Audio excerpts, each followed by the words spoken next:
En este vídeo seguimos avanzando sobre el séptimo tema del curso de programación y lo que haremos es ver una serie de ejemplos para finalizar ya con la API de Stream en Java. En primer lugar veremos un ejemplo el cual nos permitirá mejorar el rendimiento en entornos donde tengamos más de un procesador y más tarde un ejemplo un poco más avanzado utilizando para ello la operación terminal collect a través de colectores que me permitirán agrupar elementos en base a distintos tipos de restricciones.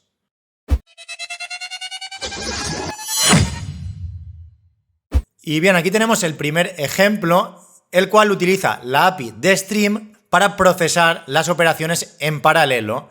Esto nos permitirá un mejor rendimiento cuando tengamos más de un procesador. En este caso, únicamente deberemos reemplazar el stream por parallel stream y Java automáticamente dividirá ese trabajo en varios subprocesos. Fijaros que en este caso es todo prácticamente igual que como en los ejemplos que hemos visto antes, lo único que cambia es la invocación al método stream. En este caso lo tenemos aquí en rojo, parallel stream, y automáticamente ya se encargará de dividir ese trabajo según la cantidad de procesadores que tenga el dispositivo donde se ejecute este programa. Esta función básicamente lo que hace es filtrar esa lista de strings quedándose con aquellas strings que tengan más de 3 caracteres. A continuación las convierte a mayúsculas y las ordena por orden natural. Finalmente se recolectan en una lista. De hecho, este ejemplo ya lo vimos hace un par de vídeos.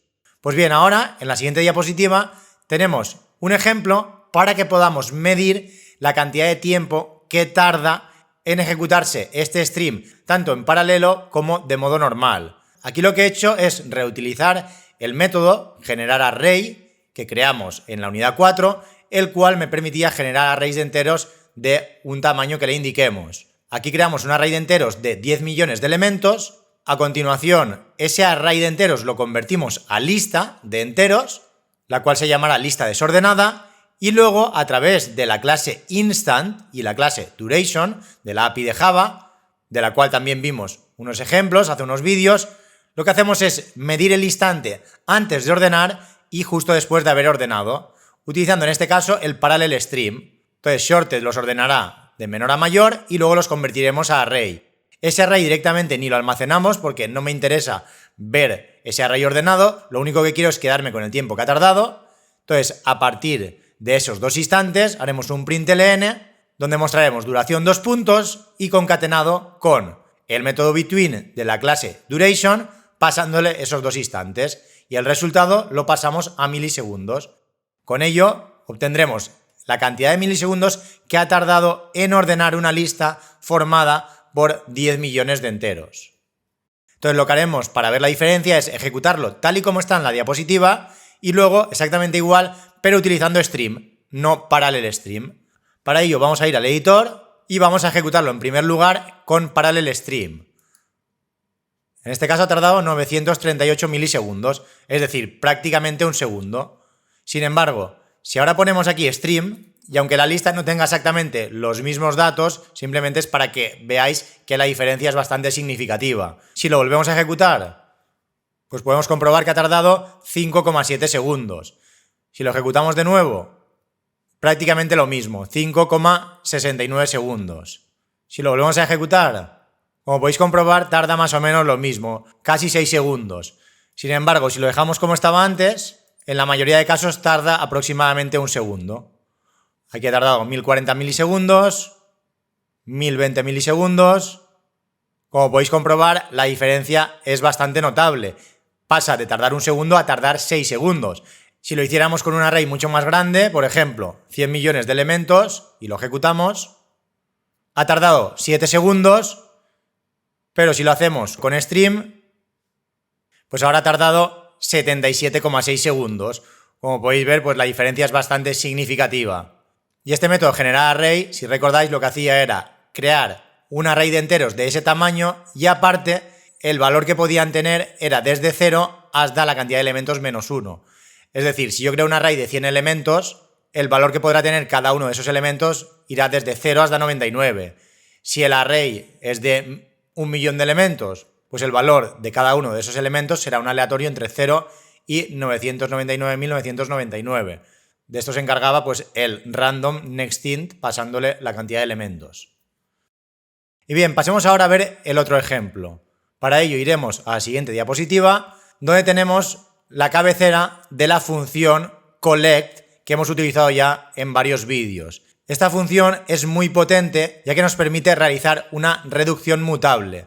Esto nos permite recoger los elementos de un stream y acumularlos, ya sea en una colección distinta, en un objeto o aplicar alguna operación de combinación. Y aquí tenemos la cabecera de esta función collect, que utiliza un colector como parámetro. Este colector recibe tres genéricos: T, que es el tipo de elemento del stream, A, que es un acumulador intermedio, y R, que es el tipo de resultado de esa operación sobre la colección. Aquí debéis tener en cuenta que este interrogante superT admitirá una instancia de esta clase T o cualquier superclase de T. Y para que se entienda bien, pues vamos a ver distintos tipos de colectores y un ejemplo donde se aplique todo esto. Aquí tenemos dos métodos un poco más avanzados de collect en Java utilizando collectors. Primero tenemos la función toMap de la clase collectors y bajo la función groupingBy de la clase collectors. Ambos son métodos estáticos que nos van a permitir convertir a una estructura de datos map a través de distintos criterios. En primer lugar tenemos el toMap, que aunque aquí recibe 4 parámetros, también lo tenemos únicamente con 2 parámetros, que son el keymapper y el valueMapper. En este caso lo que se hace es recolectar los elementos de un stream en un mapa, donde el keymapper es la función que generará la clave, mientras que el valueMapper es la función que generará ese valor. De nuevo, aquí podemos utilizar dos funciones referenciadas o expresiones lambda, como ya vimos en vídeos anteriores. Y a continuación tenemos el merge function, que toma 2 parámetros a través del genérico u y nos devolverá un valor de tipo u. Esto se utiliza en caso de que haya conflictos con dos valores distintos asociados a una misma clave, ya que al generar un mapa y realizar combinaciones se podría dar el caso en el cual tengamos la clave duplicada. Entonces, en ese caso, cuando tengamos dos valores distintos asociados a una misma clave, esta función combina estos dos valores en uno solo. Podemos decidir pues, si quedarnos con uno, con el otro, hacer una suma o cualquier otra combinación que consideremos. Y finalmente, el mapFactory nos devolverá un objeto con el genérico de tipo M, que será un subtipo del mapa principal y se utilizará para crear las instancias de la estructura de datos resultante. Y luego tenemos el otro ejemplo, groupingBy, el cual recibe, en primer lugar, una función de clasificación y a continuación recibe otro colector que obtendrá los valores a partir de los elementos agrupados por la primera función. Esto para la gente que sepa de SQL es muy similar a un groupBy sobre una consulta. Me permitirá, en base a una función, crear distintos grupos. Entonces, para cada uno de esos grupos utilizaremos ese colector para, de algún modo, generar un valor para cada una de esas colecciones que ha hecho el groupBy. Sé que explicado de esta forma puede costar de entender y por ello vamos a ver un ejemplo donde aplicamos estas dos funciones para que con ello se termine de entender esto bien. Entonces vamos a ir a la siguiente diapositiva donde tenemos un ejemplo que se encargará de ordenar las distintas palabras de una string según la cantidad de veces que aparece cada palabra y las ordenaremos de mayor a menor. Entonces lo que crearemos es un linked hash map, el cual se ordenará en base a la inserción de esos elementos y los ordenaremos de más apariciones de la palabra a menos. Entonces, en primer lugar tenemos la string texto, con esa string que analizaremos. Como lo que queremos es de cada palabra saber la cantidad de veces que aparece, crearemos un mapa formado por pares, string y long. Las claves serán las strings y los valores el long. He utilizado el long porque la función count devuelve un long. Y como lo hacemos en base a esa función, pues para no tener que hacer el casting directamente he puesto un long. Entonces, a ese map lo llamaremos palabras ordenadas y le asignaremos toda esta función debajo. Y lo primero que hacemos, al igual que hemos visto en los otros ejemplos, es utilizar la función split sobre esa string. Esta split con /s más me dividirá esa string en un array de strings a partir del separador, que sería pues un espacio o más de uno. Entonces lo que conseguimos es tener un array de strings con cada una de las palabras de la string texto. Entonces, a través de array.stream tenemos un stream con cada una de esas palabras. Entonces, a continuación utilizamos ya directamente una terminal collect, pasándole el método groupingBy de la clase collectors. Y aquí le pasamos esos dos parámetros que hemos visto antes. Primero la función de agrupación y luego un colector. En este caso, collectors.counting. Este function identity simplemente nos devuelve cada elemento sin modificarlo. Es una función de identidad que toma el valor y lo devuelve sin realizar ninguna operación sobre él. Aquí podríamos haber puesto una lambda para agruparlos en base a una determinada condición. Pero si no lo hacemos, lo que hará será crear los grupos en base al valor de cada uno de esos elementos. Si, por ejemplo, hay una palabra que aparece 3 veces, pues hará un grupo con esa palabra. Si una palabra aparece una única vez, pues hará un grupo con esa única palabra. Y el collectors county se encargará de a cada grupo asignarle la cantidad de apariciones de esa misma palabra. Es decir, si la palabra veces aparece 4 veces, tendremos por una parte la palabra veces y por otra la cantidad de apariciones, en este caso un 4. Si una palabra aparece una vez, pues tendremos por una parte la palabra y luego un 1. Entonces, una vez lo hemos agrupado, de nuevo utilizamos entryset.stream. Esto lo que hará será convertir ese stream en un flujo de pares clave valor. Entonces, una vez tengamos esa colección de pares clave valor, a través de shorted lo vamos a ordenar. ¿Qué hacemos en este caso? Pues como lo queremos ordenar según la cantidad de apariciones, de mayor a menor, lo que haremos será ordenarlos por el valor. La clave es un string y el valor es un long. Entonces lo podemos hacer utilizando directamente comparing by value. Esto lo que hará será ordenar en base a los valores de ese par clave valor. Y entre paréntesis, para indicarle que se hace de forma inversa, utilizamos el método reverse order de la clase comparator. Esto lo que hará será invertir ese orden. En vez de menor a mayor, que sería el orden natural del long, lo hará de mayor a menor. Y finalmente, una vez tenemos ordenada esa lista de pares clave valor, lo que haremos será recolectarlas en un mapa. Y para ello utilizamos el método toMap que hemos visto antes, utilizando en primer lugar el método getKey de la clase map.entry para obtener las claves, el método getValue de la clase map.entry para obtener los valores, luego una función de combinación, que aquí en este caso realmente no hace nada porque no podemos encontrar claves duplicadas. Esto recuerdo que, tal y como hemos visto antes, se encarga de resolver los conflictos cuando dos valores tuvieran la misma clave. Entonces, cuando dos valores tienen la misma clave, podemos decidir si quedarnos con uno de los dos valores, en este caso E1, o realizar cualquier operación de combinación. Aquí E1 y E2 representan esos dos valores, los cuales se obtienen de una misma clave, y nos quedamos con E1. Podríamos haber puesto E1 o E2, aunque en este caso, como digo, no se van a producir conflictos, ya que groupingBy se encarga de crear grupos donde cada grupo es una de las palabras distintas. Y finalmente utilizamos el constructor de la clase LinkedHashMap para crear cada una de esas instancias. Entonces, como en este caso el LinkedHashMap sí que guarda el orden de inserción y ya están ordenados, tendremos ese LinkedHashMap ordenado. Y finalmente, pues simplemente imprimimos ese LinkedHashMap palabras ordenadas, donde mostraremos pues cada una de esas palabras con la frecuencia de veces que ha aparecido, de más veces a menos. Y para que comprobemos que todo esto funciona, vamos a ir de nuevo al editor, donde tenemos este mismo ejemplo con una solución alternativa. De momento voy a borrar la otra solución, luego volveremos a ella y lo vamos a ejecutar. Aquí tenemos esta string, esto es un ejemplo, palabra, palabra, palabra. Como podéis ver, pues primero tenemos palabra que aparece 3, ejemplo 2, y el resto aparece una vez cada una.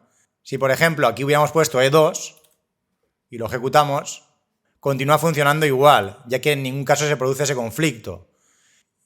Otra solución pues sería, en vez de guardarlo en un map, pues mostrarlo directamente. Como ya lo tenemos ordenado, podemos poner aquí un for each y hacer un system.out utilizando la función println y eliminando el mapa.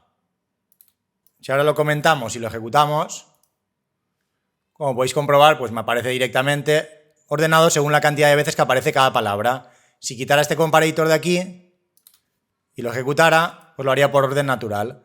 Primero las que aparecen menos veces y luego las que aparecen más veces.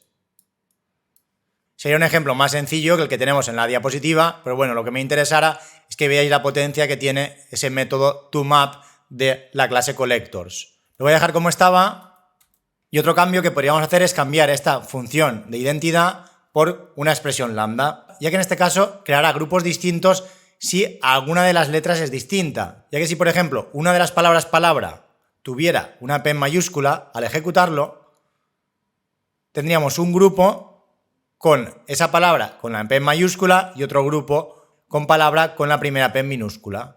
Esto es así porque esta función de identidad la separará siempre y cuando sean distintas.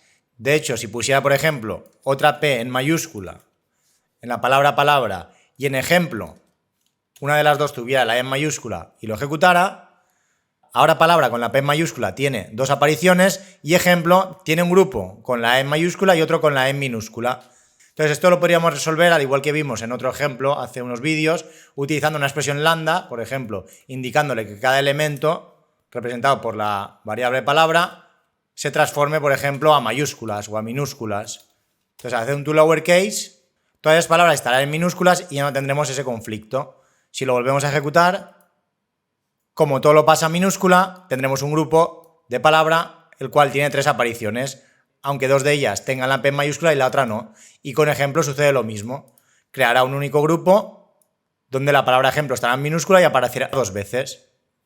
Entonces es importante también tener este detalle en cuenta. E incluso podríamos hacerlo con un método referenciado, ya que de hecho sería más rápido. En vez de poner la expresión lambda, podríamos hacer referencia a la clase string, dos puntos, y el método toLowerCase.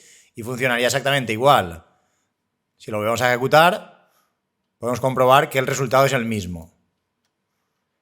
Bien, lo voy a dejar todo como lo tenía al principio. Y aquí abajo tenemos un ejemplo alternativo que realmente hace lo mismo. Aquí la diferencia es que en primer lugar utilizamos ese group by para crear esos grupos con cada una de las distintas palabras y la cantidad de veces que aparece. Luego creamos ese linked hash map, en principio vacío, y a través de ese primer mapa con palabras que hemos creado con el grouping by, lo que hacemos es acceder a cada uno de esos pares clave-valor con la función stream, ordenarlos exactamente igual que como hemos hecho arriba, y finalmente con un for each lo que hacemos es añadir cada una de esas entradas a palabras ordenadas. En este caso, sobre palabras ordenadas hacemos un put, insertando ese par clave-valor por cada uno de los elementos del stream, que en este caso se llama entry. Y en último lugar, pues imprimimos a través de un for each cada una de esas palabras de ese linked hash map llamado palabras ordenadas, poniendo palabra dos puntos, el nombre de la palabra coma, cantidad dos puntos y la cantidad de veces que aparece. Si lo ejecutamos, esta sería la primera solución y esta sería la segunda. Como podéis ver, ambas funcionan perfectamente. La palabra palabra aparece tres veces, la palabra ejemplo aparece dos, esto aparece una aparece una y aparece una. Y nada, con esto terminamos ya con los ejemplos de la API de Stream en Java. Y para los que tengáis el examen de programación, no os preocupéis y no os agobiéis si estos últimos ejemplos no os termináis de entender bien. En el examen tampoco voy a exigir una programación funcional tan avanzada. Simplemente he querido crear estos vídeos para que veáis la potencia que tiene esta programación funcional. Pero como digo, en el examen no voy a exigir este nivel de programación. Sin embargo, creo que es interesante ver que hay distintas formas de programar y que puede resultaros muy útil y simplificaros mucho el código si le dedicáis un poco de tiempo a practicarlo. Y nada, ya con esto terminamos con el vídeo.